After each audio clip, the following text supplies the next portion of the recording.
Hi everyone, Phoenix here. Welcome back to my nest. As you can see, a different angle of the nest this time.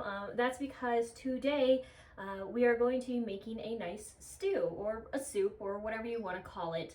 Now, as you can tell, it's finally sweater weather where I am at. And so as the weather gets colder, I figured it was time to introduce more and more stews and soups because this is what this time of year is about. Whether it's a beef stew or a minestrone, or in this case, what we are going to be doing today is making pozole, more specifically pozole verde. Now there are two kinds of pozole. There's the one with the, it's red and that's made with pork. I'm doing the verde and that is made with chicken. And what I have in there is tomatillos. But before we get started, I am going to obviously wash my hands because it's going to be a very on-hands thing. And I'm going to go over everything that you need for this. This is an old Mexican soup. I grew up in Arizona and I actually am part Mexican, so I've had this soup before along with menudo and albóndigas, and if I get those recipes from my grandma, I will definitely share those with you as well. They're great around this time of year because I specifically like pozole verde because it's not a heavy soup. It will warm you up, especially depending on how many spices you put in it, but it doesn't weigh you down. So when you're done with it, you could still go and do things in the afternoon. You don't feel like, I need to take a nap right now. So what you are going to need for this is you are going to need a Dutch oven. If you do not have a Dutch oven, you can use a crock pot. I'm actually using my Dutch oven because my crock pot is going to be for another video that I am posting this weekend. You will need a trash can by your sink. And the reason why that is because of the tomatillos. Now, if you have never seen or used a tomatillo before, they are very, let me put this in the sink since I'll have to clean them. They almost look like a green tomato, except for they've got this husk around it. But you see, tiny little thing. But they're not a green tomato at all. They don't even taste the same. It does have a bit of a mild flavor, but it's used a lot for green salsas. They're very good. When you cut one open, you'll see exactly why it's not a tomato. It's not runny on the inside. It's very solid. They're very great. I like making them for a salsa verde when I'm putting them on top of enchiladas. Obviously for the pozole verde, I use these as well. But they are very sticky, hence why you have to wash them, hence why you need the trash can by the sink, because as you husk them and remove them, you also then try to wash all the stickiness off that comes with their husk. And it's going to go in this bowl when you're done, on the other side of the sink. You're also going to need at least 2 jalapenos. Now you can make this as spicy as you want. I usually use habaneros when I'm cooking Mexican food. When I do my machaca, I will do a video on that. That is a great taco meat. I use habanero because it gives a nice little bite at the back of the throat. But I'm also using it with 2 to 3 pounds of meat. This is a very delicate soup, so I don't like to use habanero for it. I like to use jalapenos. You could substitute it with serrano if you like it more. I like to start it with a mild to a medium base of a soup, and then I add more spices as I eat it. So 2 jalapenos. These will be roasted along with the tomatillos. You can cut these up and take out the seeds afterwards. I'm actually going to leave the seeds because that's what gives it its spice. I'm going to put them right here to wash after I'm done with the tomatillos. You're also going to need 2 poblanos. Not Anaheim, poblanos. They are actually a little bit different. You'll see these a lot if you do a chile relleno and you're stuffing the peppers. That's what these are. And these are going to be roasted as well. And after they are roasted, that's when they'll be cut in half, de-seeded, de-stemmed. And if the skin's a little loose, you could peel it off or you could leave it. It really doesn't matter. Now, this soup, whether you're doing the verde or whether you're doing the roja, it is meat-based. But you could make it vegetarian if you wanted to. For the verde, it's chicken-based. So I will be using chicken stock that I will actually be making. I will be using chicken breast that is skinless. It's going to be cooking for a long time. That is going to cook with some cilantro, which is another thing you need. You're going to need at least 2.5 onions for this. Some cilantro, about a bushel. You'll split that in half. You're going to need whole garlic cloves for this. Don't use garlic powder. Try to get the cloves if you can, even if it's just one small thing. Just fresh garlic is best for this. You are also going to need Most recipes use Mexican oregano. Now, since I've left Arizona, it's been harder for me to find Mexican oregano, so I'm going to use cumin for this. But I would highly recommend, if you can get Mexican oregano, use that, and then cumin if you cannot find it. The taste will be a little bit different. Cumin's more used for when you're making taco meat, when it's good tacos. You'll know that smell and that taste. But usually Mexican oregano is used for this soup. I just can't get a hold of any. If we were doing a roja, obviously it'd be pork based. Now, if you are a vegetarian or vegan, you can alter this soup to you. So instead of chicken stock, you're gonna use vegetable stock, and instead of the shredded chicken, I would suggest using jackfruit. Jackfruit is very versatile. I really love it. It is so good to substitute for shredded pork that if you shredded it, it would be the perfect consistency to substitute for the chicken in this regard. So 100%, if you can get a hold of either fresh jackfruit or canned jackfruit that hasn't been flavored, go ahead and use that in this, and then you'll have a completely vegetarian soup for you. But it's really good. And then the other things you will need, you're going to need 2 pans. The reason why I have 2 pans is because I have a lot of tomatillos. So all the tomatillos are going to go in this. Once I have washed them off, I'm going to cut them in half. I'm going to put them on here. I'm going to put them with a little bit of oil, and they will roast. This one is going to be for the peppers. I'm going to leave them whole. Both the jalapenos. I keep wanting to say habaneros. It's very odd for me not to use habaneros, so you might hear that mix up a lot. But it's going to be jalapenos, and the poblano peppers are going to go in here, and they're going to go in the oven. They're going to go at 350. Now, the tomatillos will roast really quickly, about 10 to 12 minutes, you'll pull those out. If they go a little longer, it's not going to be the end of the world. The poblanos, they're going to take a little bit longer. They're going to take closer to 15-20 minutes. After you've pulled the tomatillos, that's when you'd want to start keeping an eye on the peppers. You want to make sure they don't burn. Now, a lot of people, when they roast the poblanos, they sometimes do them over an open flame. I don't have the luxury of a gas stove. I have an electric one, and I don't wish to ruin a stove burner or the poblano, so they're going to get roasted in the oven. If you have a grill and you want to roast the peppers over that, you absolutely can. That fire roasted taste to it is amazing, and it adds a whole nother level to this. Now, another thing you're going to need, actually, let me get up right now,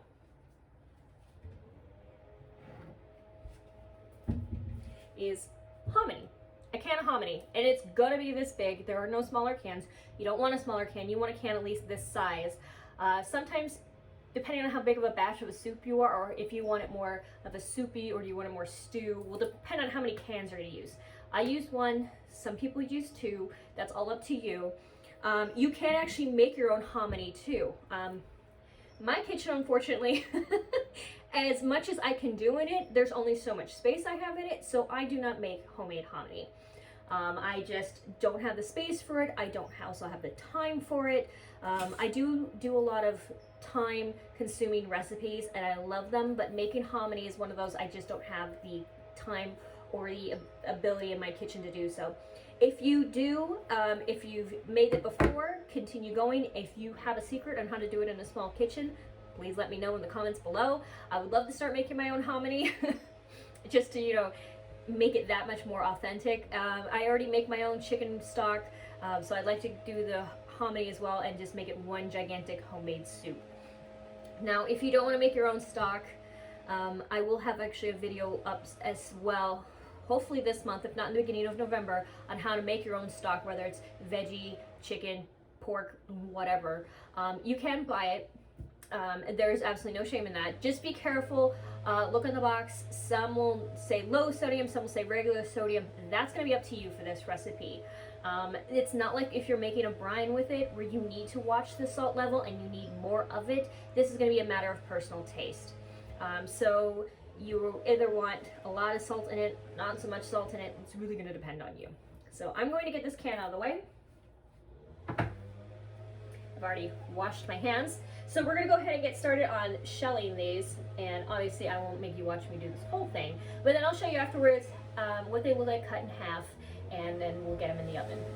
Alright, sorry about that weird cutaway. I live in an apartment complex, hence why my nest is so small, and the yard guys just rolled right on by with their leaf blowers. So before they come by again, I just want to show you this really quick thing, and then we're going to cut straight to when I am slicing those tomatillos in half. A thing you'll need to know when you're removing the husk of a tomatillo, other than having to wash off all the stickiness in it, you will see that there is a stem. If you just pull the husk like this, twist, it'll just pop right off, so you won't have to worry about the stem later. Really easy. It'll all come off in one go. Very rarely are they so sticky that everything will just, you're just peeling it off like a banana. Usually you should just be able to get it all at once, twist, and then just pop it right off. So, all right, now before the yard guys come back, let's just cut straight to the point. Okay, we're cutting straight to the point where I've already cut the tomatillos. You can see they are not like tomatoes at all. Not squishy. Nor is there in the background. He's upset he can't be in here. Poblanos and jalapenos. I keep wanting to say habaneros. They are getting ready to be roasted. Now you don't have to roast your jalapenos. I am doing it because I like that little added extra depth of flavor, but normally you will not see that as part of a recipe. We are preheating the oven to 400. These are going to go in for about 10 to 12 minutes. At the 15 mark, we're going to flip these. I actually said earlier that it's going to take 15 minutes. I was wrong. I was thinking of 15 minutes to when you have to flip them over. Poblanos will take about 30 minutes to roast. Over here, I have the pot where the entire soup's going to go into.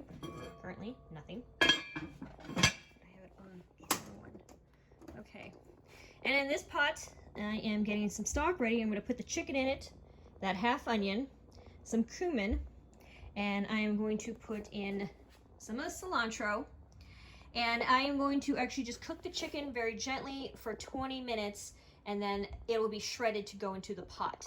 Now I do have tomatillos left over, and I am actually going to make a salsa verde with that to go on the side, because I do like to serve this soup with tortilla chips. You can serve it with tortilla chips, you can serve it with tortillas. A lot of people put fresh veggies on top of the soup when it's done, whether it's be radishes or cabbage. Those tend to be the two main staples you'll see a lot of times when Pozole Verde is served in restaurants.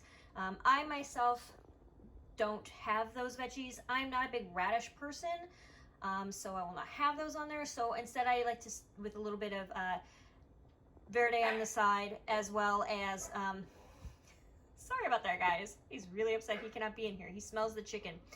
I will have this on the side along with some tortillas. And then the lime is actually an afterthought. Oh, that's the oven being ready. The lime is actually what you're going to use after the soup is done. You're just going to like drizzle it on top of your soup. It's a nice little tang tartness to it that I like to have because it's a nice light soup. I had to put you guys down for a minute so that way I could coat these with the oil. That is a two-hand project. I'm going to go ahead and open this. So this may seem a little jarring. As you can see, I'm going to place the tomatillos first on the bottom. We have the poblanos, put those on top. We're gonna set a timer for 12 minutes, and that's when we'll check on the tomatillos. Okay, time to check on the tomatillos. Not quite there, so we are gonna give them a few more minutes, and at that time, it'll be just the perfect time to flip the poblanos. Okay, everyone. As you can see, the tomatillos have been pulled. They are a nice, squishy color. Forgetting the thing on this likes to move, so that's my bad. I have my food processor here filled with some cilantro, not a whole lot. I did save some to go into the chicken stock, which you cannot see behind, it's over here. And then some will also go into the salsa verde that I'm going to make on the side. Now it is time to add the chicken. So I'm going to close the lid on this. Move the back so you can see what I'm doing. Ignore that sound. That was my hemp bottle that is empty right now because hemp was on sale at my grocery store. So I have a whole box of it. As I've said before, normally hemp milk costs $4 a box. This brand was on sale for $1, and so I could not pass it up. All right, I got some chicken breast. I'm gonna go right here. Normally I wouldn't bother with tongs with this, but then I'd have to immediately wash my hands, and I want to immediately go into adding the other ingredients and seasoning. So to save myself the step of having to wash my hands yet again, got parts of an onion.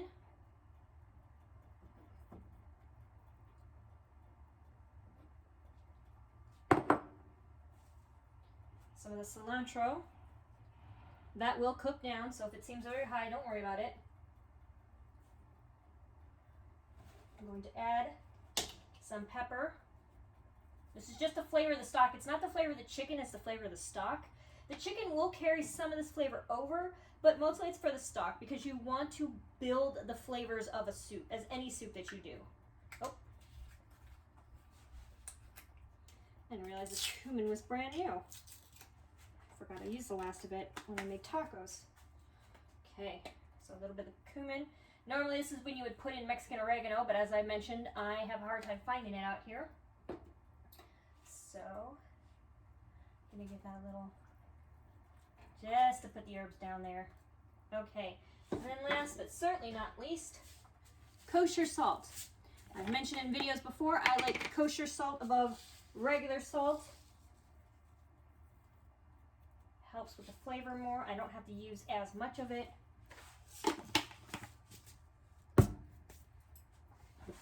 Yes, it is expensive, but I don't use as much of it as I do regular table salt, so I don't go through it as quickly. Okay, give that a small stir.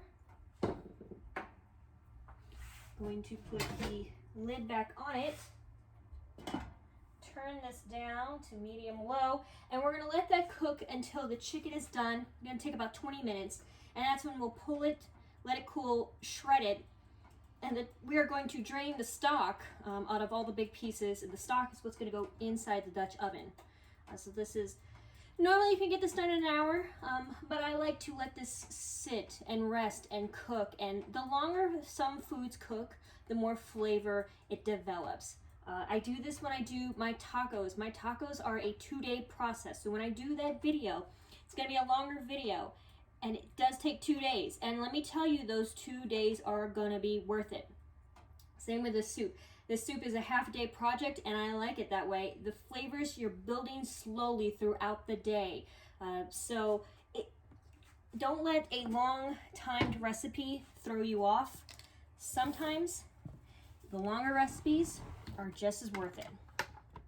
Okay, so in here, we're now going to add the tomatillos to it, and then we are going to blend it up, and then once the poblanos and the jalapenos are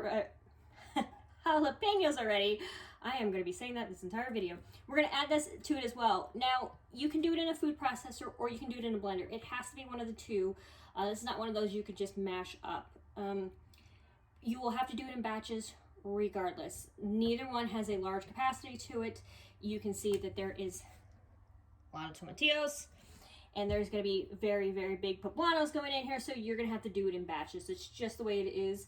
Now, whether you do it all the tomatillos at once and then the peppers, and then you mix them up, and then just to do a quick little burst to make sure they've all mixed together, however you want to do that, but it will take more than one batch to do that. So let's get this first batch set up.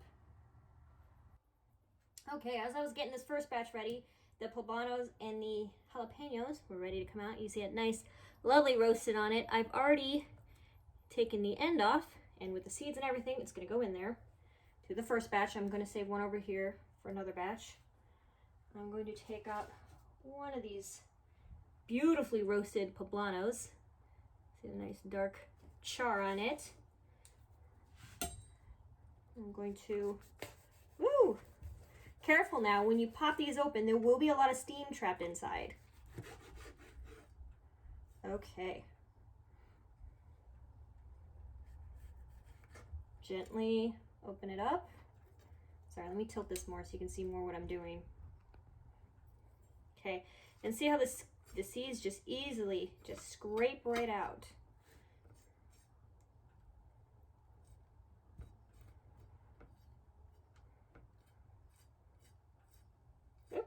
They try to anyways.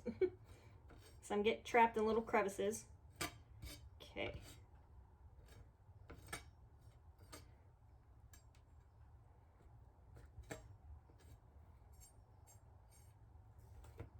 So, I'm do this with the first batch. Actually, let me cut this in half so it'll fit better in the food processor.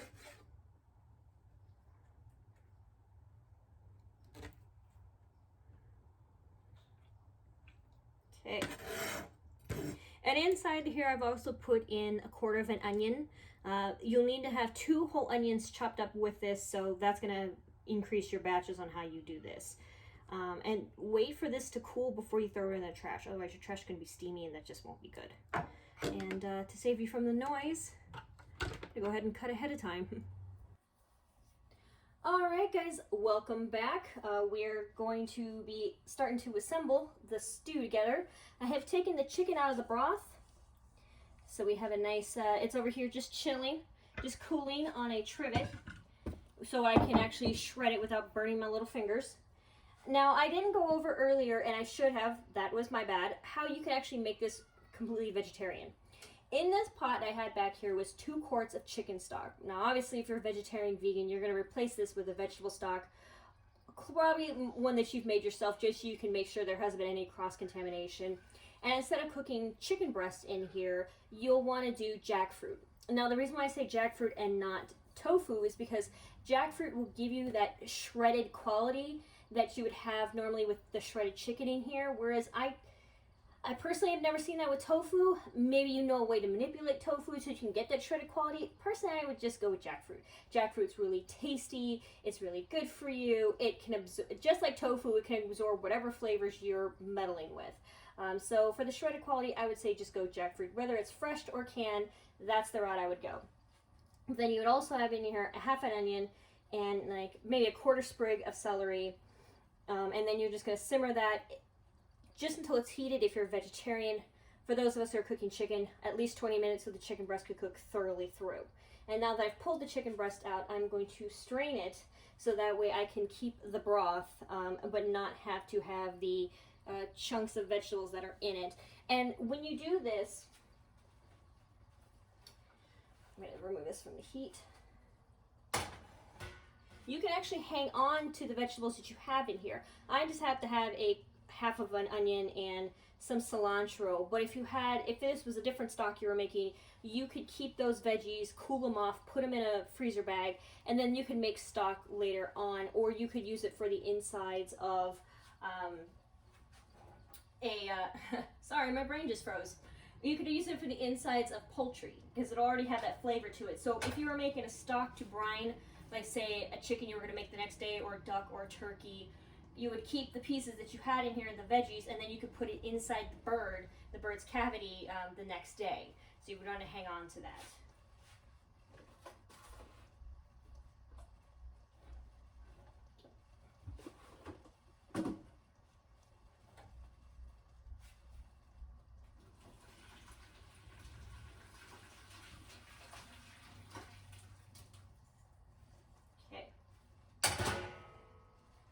Strained out the veggies I don't need.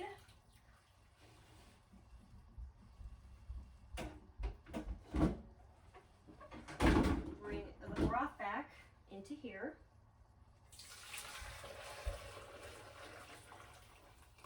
Okay.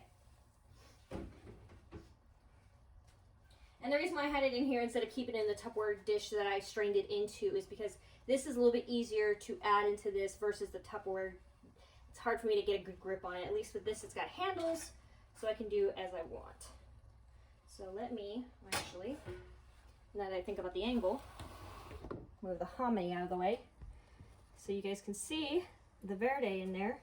Just put a little bit of oil to keep it from burning at the bottom. I'm gonna put some of the broth in here, just half for right now. Get these tongs out of the way. And then just stir it up.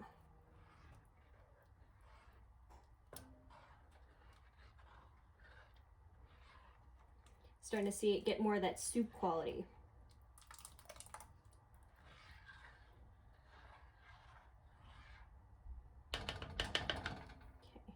Okay, turn this temperature a little bit higher and add more.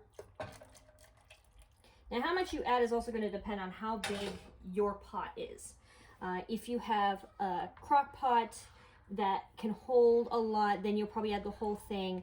My Dutch oven is only so big, so I've got to save room for the chicken and the hominy that's going to go in here. So if I have leftover chicken stock, it's not the end of the world.